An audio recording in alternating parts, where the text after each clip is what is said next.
The desert is not silent. It speaks in a language known only to those who are willing to listen. It does not shout like cities do. It whispers through the wind. It echoes in the space between footsteps, and it reveals its lessons in the heat of stillness. To many, the desert is barren, a place of nothingness, but to those raised under its sun and molded by its scarcity, the desert is the ultimate teacher of vision. Vision, in the Arab world, is not a luxury of the privileged. It is a necessity of survival. Where others were given rivers, we were given sand. Where others were born into forests, we were born into flame. But instead of lamenting what we did not have, we imagined what we could create. That is why the vision of Arab leaders does not begin with what is in front of them. It begins with what is missing, and in that emptiness something extraordinary takes root: purpose. Distraction is the disease of comfort. It belongs to civilizations that have had too much for too long. When all is provided, little is imagined. But when the land gives you nothing, the mind becomes the seed. The absence of excess is not a disadvantage. It is the clean canvas upon which greatness is drawn. The Arab leader does not build because it is fashionable. He builds because he must. He builds not in response to the world's expectations, but in defiance of limitation itself. In the desert you learn that patience is power. You do not command the sand, you walk with it. You do not rush the wind, you wait for its favor. The desert teaches timing, and timing teaches restraint. Vision, then, is not an instant spark. It is a slow, burning fire that never dies, fueled by persistence, endurance, and deep intention. Many leaders around the world operate on election cycles. Arab leadership often operates on generational ones. The question is not, what can I achieve in 4 years, but what foundation can I lay for the next 100? This is why Arab cities rise where no one believed life could flourish. They are born not from random growth, but from anchored dreams.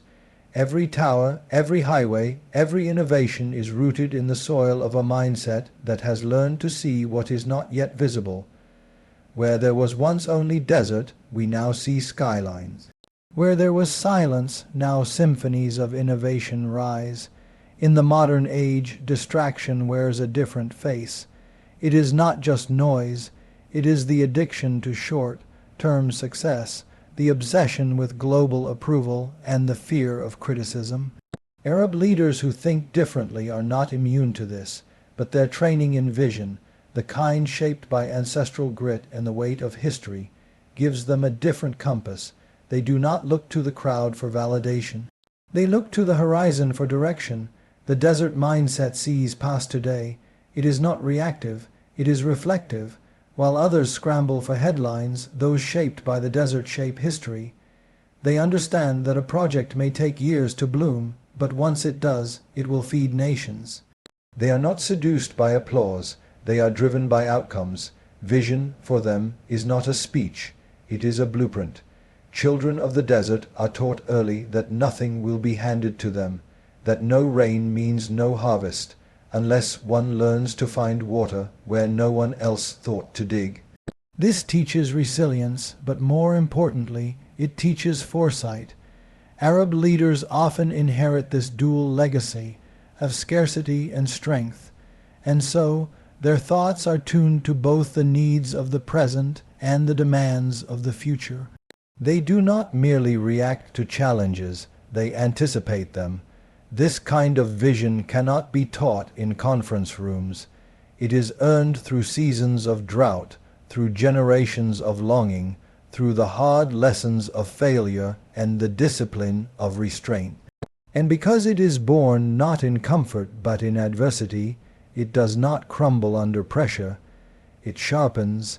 Many ask, how does one lead a nation to transform from sand to steel, from tents to towers, from survival to space exploration? The answer is not in strategy alone. It is in vision, a vision shaped by the silence of the desert, not the noise of the world, a vision that sees nothing as permanent except change itself, one that is loyal to the future, even when the present is uncertain. In every era, history throws its storms: economic collapse, war, disease, political upheaval, or the silent breakdown of trust within institutions. For many, crisis is something to fear, something to endure or survive until the sun comes out again. But in the Arab world, and especially in the minds of leaders forged in the crucible of real adversity, crisis is not viewed as a curse. It is seen as a divine test, a clarifying mirror, and above all, a call to lead. Leadership in times of peace is management. Leadership in times of crisis is vision under fire. It is easy to make promises when the skies are clear, when the economy is booming, and when the crowd is cheering. But when the skies turn dark, when the world stumbles, and when fear takes the place of hope, only then is the true quality of a leader revealed. In those moments, Arab leaders do not retreat. They rise, not because they are fearless, but because they have learned through generations that fear is not the enemy. Inaction is. The mindset of an Arab leader has been sharpened by centuries of survival. Tribes once navigated vast deserts without maps, only stars. They endured famines, invasions, droughts, and exile. From this history, a deep principle was inherited. When everything is uncertain, leadership must become the most stable force. In a world spinning with doubt, the Arab leader does not panic. He slows his thoughts, focuses his intent, and moves with clarity, because he knows that when the people look up and see confusion in the eyes of their ruler, the nation fractures. But when they see resolve, even in silence, a nation can endure. Crisis is not merely an interruption to the journey. It is often the very terrain on which new paths are carved. Many of the Arab world's greatest developments were born not in luxury, but in reaction to severe challenge. Entire cities were planned in the shadow of economic pressure. Technological innovation accelerated because dependence on foreign expertise was exposed during crisis. Healthcare systems were transformed after facing medical shortages. Strategy evolved when the luxury of delay was removed. It is in pressure that clarity comes, and Arab leaders, especially those who lead with vision rather than ego, understand that pressure is not the end. It is the beginning of reinvention. In many political cultures, crisis is a moment to play safe, to minimize risk, to delay decisions. In the Arab leadership mindset, that same moment is seen as a window to shift gears, to move boldly while others hesitate. When the world slows down, the Arab leader often speeds up, not recklessly, but intentionally. This counterintuitive motion is not based on instinct alone. It is drawn from a belief that those who wait to lead only when the world is calm will never lead at all. Consider how quickly leadership can shift when the environment changes. In moments of prosperity, the loudest voices dominate. In moments of crisis, the wisest prevail, and wisdom, in the Arab tradition, is not measured by how much one speaks, but by how effectively one decides. Decisions made in crisis are never forgotten. They become legend, and so the Arab leader understands that each move must be made with weight. Each word must carry steadiness. Every signal must be deliberate. There is also an emotional resilience that Arab leadership culture carries into moments of crisis. This is not the cold detachment of bureaucrats. It is a strength that blends empathy with discipline.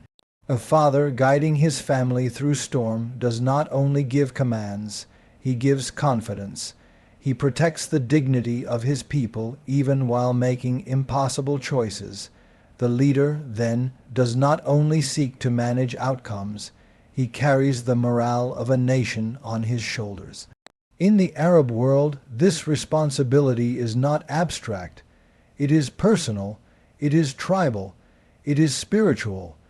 Because of this, Arab leaders often respond to crisis not just as political figures, but as guardians of something larger than governance, identity.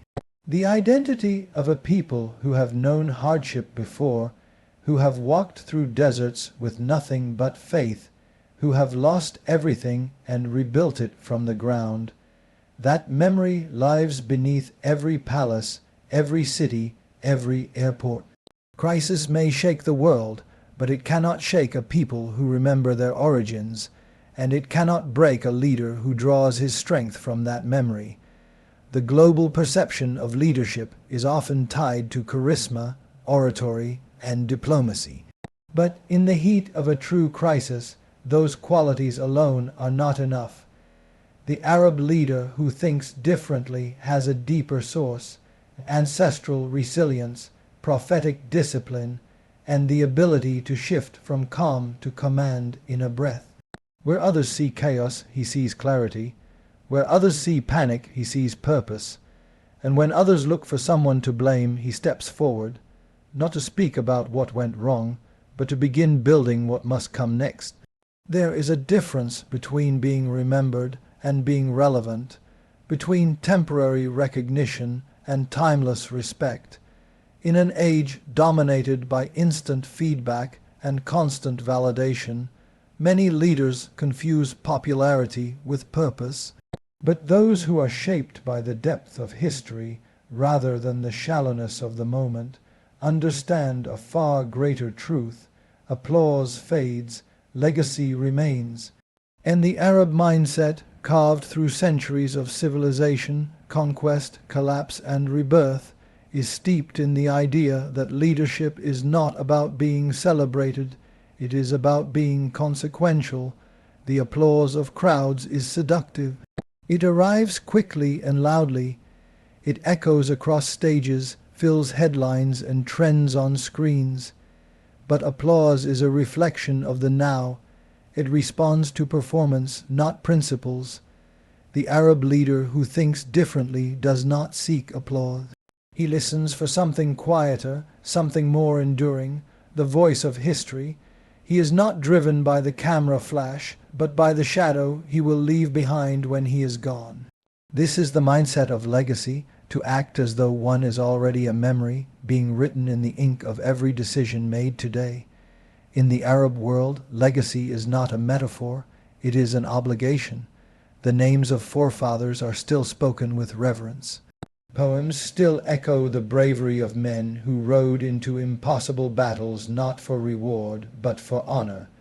Stories are passed not just to entertain, but to shape the character of those who will inherit the land. This cultural gravity makes leadership a sacred trust. One is not simply holding office, they are holding the future. Every signature carries weight. Every vision must stretch beyond the horizon of one lifetime. To lead with legacy in mind is to accept a kind of loneliness. Applause is immediate and often loudest when decisions are safe, familiar, or easy. Legacy, on the other hand, is built when choices are difficult, unpopular, or misunderstood. Arab leaders who build for legacy often stand alone at first. They carry the burden of building cities in the sand when others only see emptiness. They invest in institutions that may not bear fruit for decades.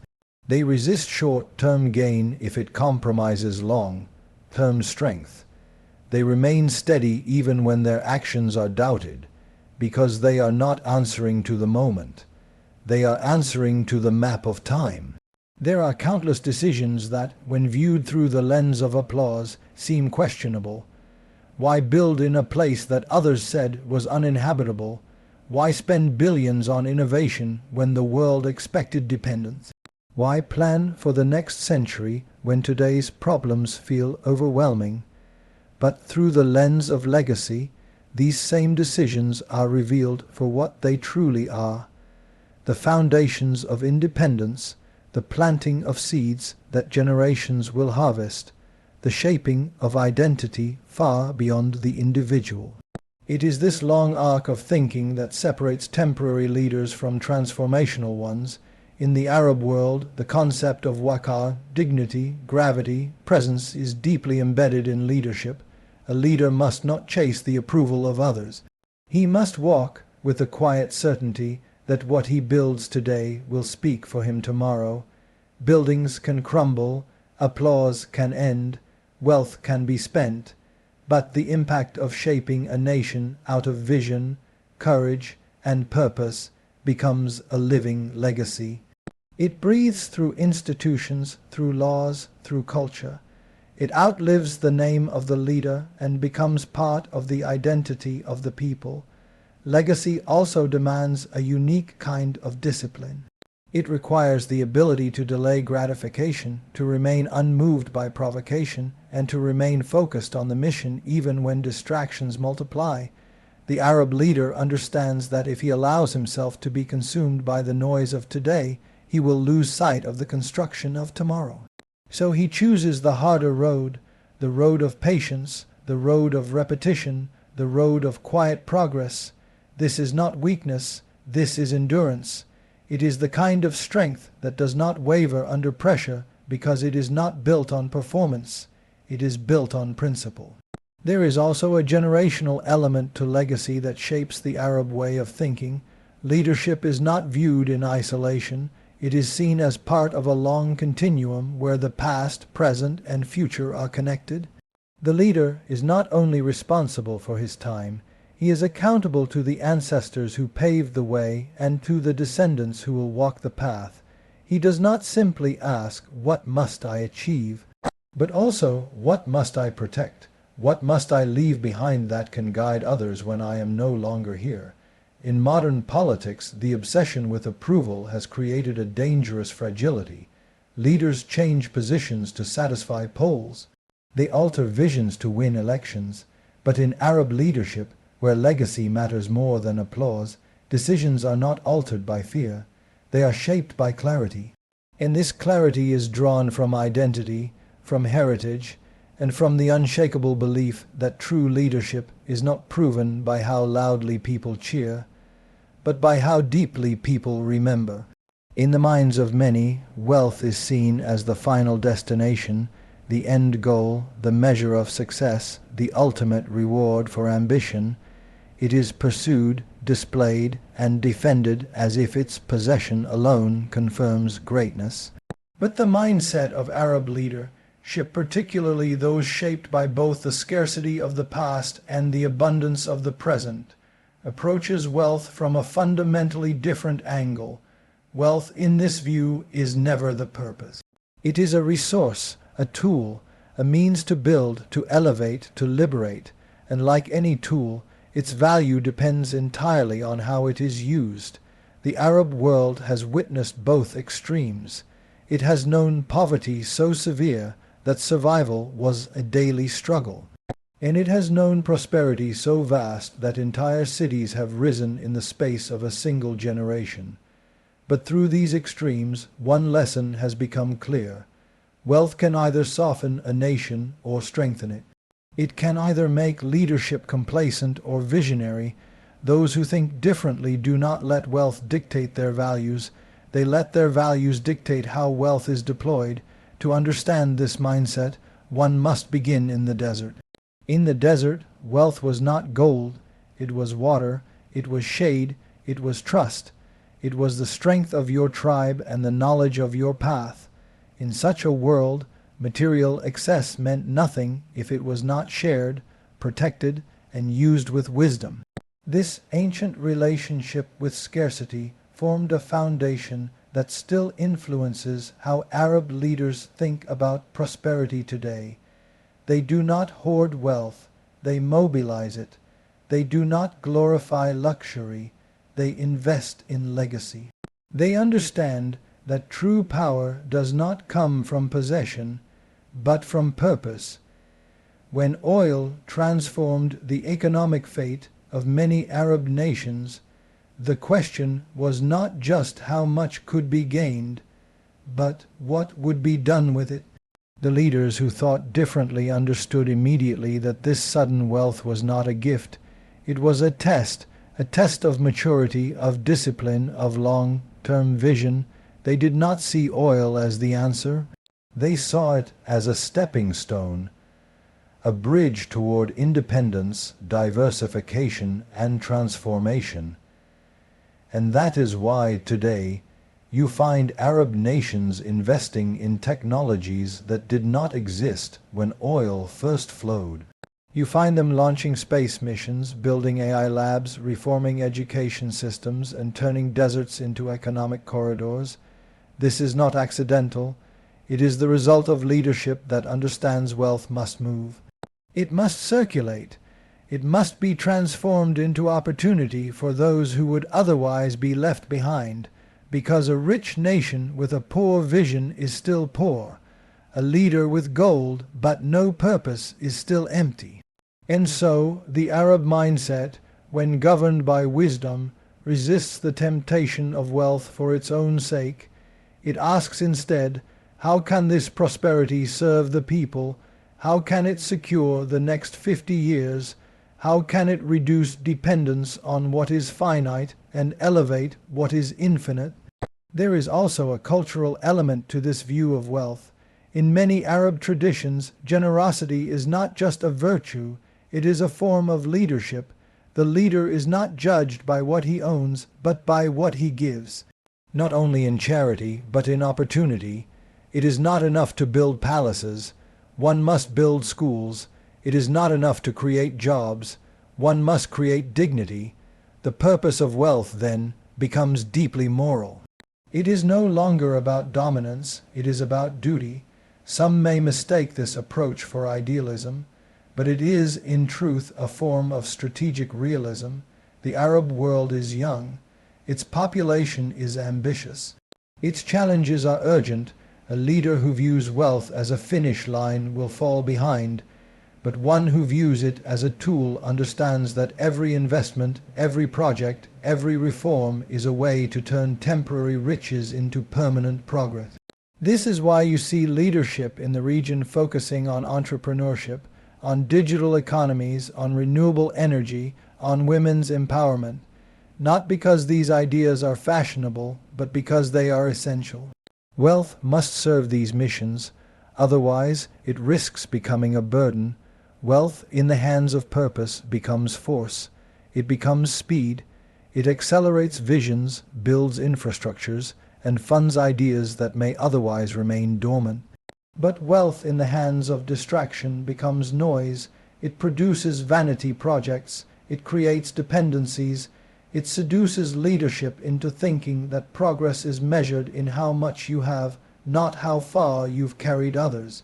And this is where the Arab leader who thinks differently separates himself.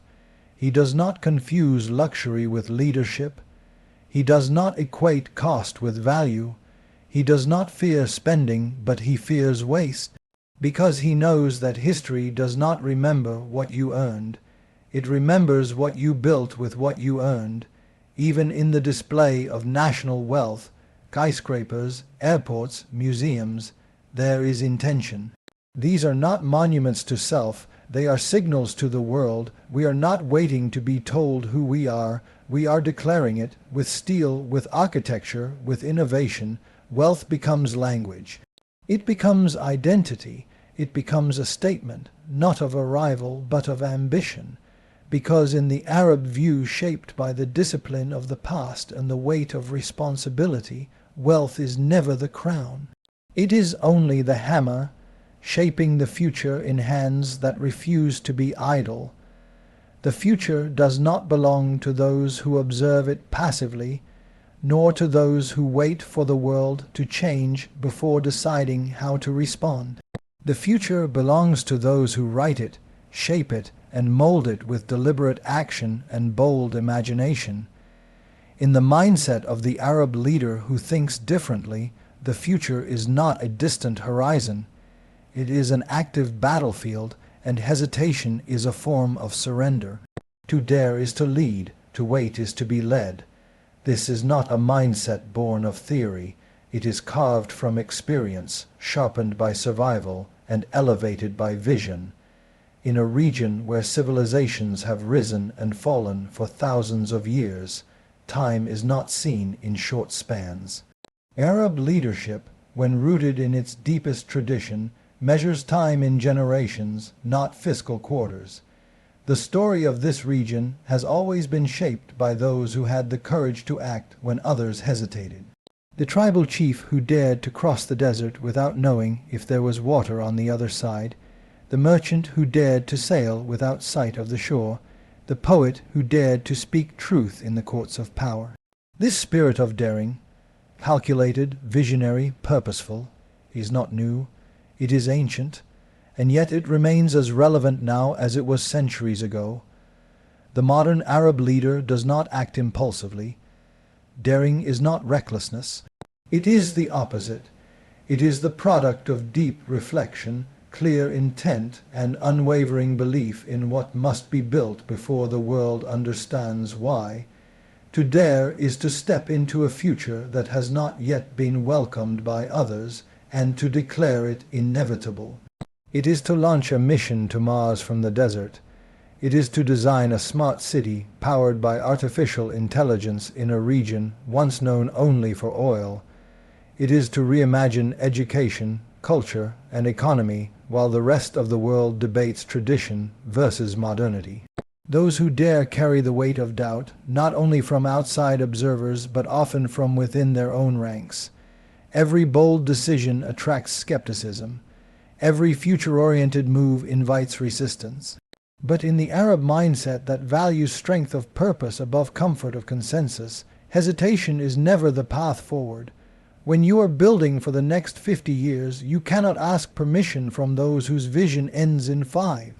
And when the world hesitates, the leader who dares creates the standard by which others will eventually follow. There is a profound confidence that comes with daring to act before conditions are perfect. The Arab world, long underestimated, has learned that waiting for validation is a losing strategy.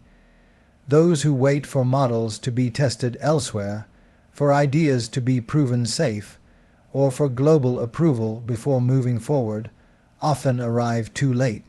By then, the future has already been shaped by those who were bold enough to move when the terrain was still uncertain. The Arab leader who thinks differently sees this clearly. He does not mimic trends, he sets them. He does not rely on borrowed models, he creates his own. This requires more than courage. It requires infrastructure, not just physical infrastructure, but mental and institutional. A daring mindset must be supported by systems that are agile, resilient, and capable of transformation. This is why visionary leadership in the Arab world focuses heavily on governance reform, education restructuring, talent development, and technology adoption. Because daring without preparation is fantasy, but daring with discipline is strategy. It is this combination that allows for bold action rooted in realism. In the youth of the Arab world, this mindset finds fertile ground. The new generation is not waiting for handouts or instructions. They are building startups, innovating in labs, writing code, designing art, launching movements. The leader who thinks differently does not suppress this spirit, he fuels it. He gives it platforms, capital, laws, and legitimacy. Because he knows that daring is not the exclusive trait of the ruler, it must be the habit of a people. A future created only at the top will not last, but a future co-authored by the leader and the citizen becomes a permanent evolution. The future is not a neutral space, it responds to the bold. It rewards those who risk for something greater than themselves. And in the Arab world, where past glories echo in every stone and every word, the desire is not to repeat the past but to transcend it. The leaders who dare understand that legacy is not inherited, it is redefined, and so they move not with caution but with clarity, not with fear but with focus. They are not waiting for the future to arrive. They are building it deliberately, unapologetically, and at a pace that forces the world to take notice.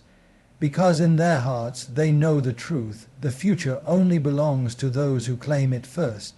In a world driven by speed, spectacle, and short-term gratification, the Arab leader who thinks differently walks a different path rooted in silence, shaped by storms, and aimed at the distant horizon. His vision is not a reaction to the world, it is an offering to it.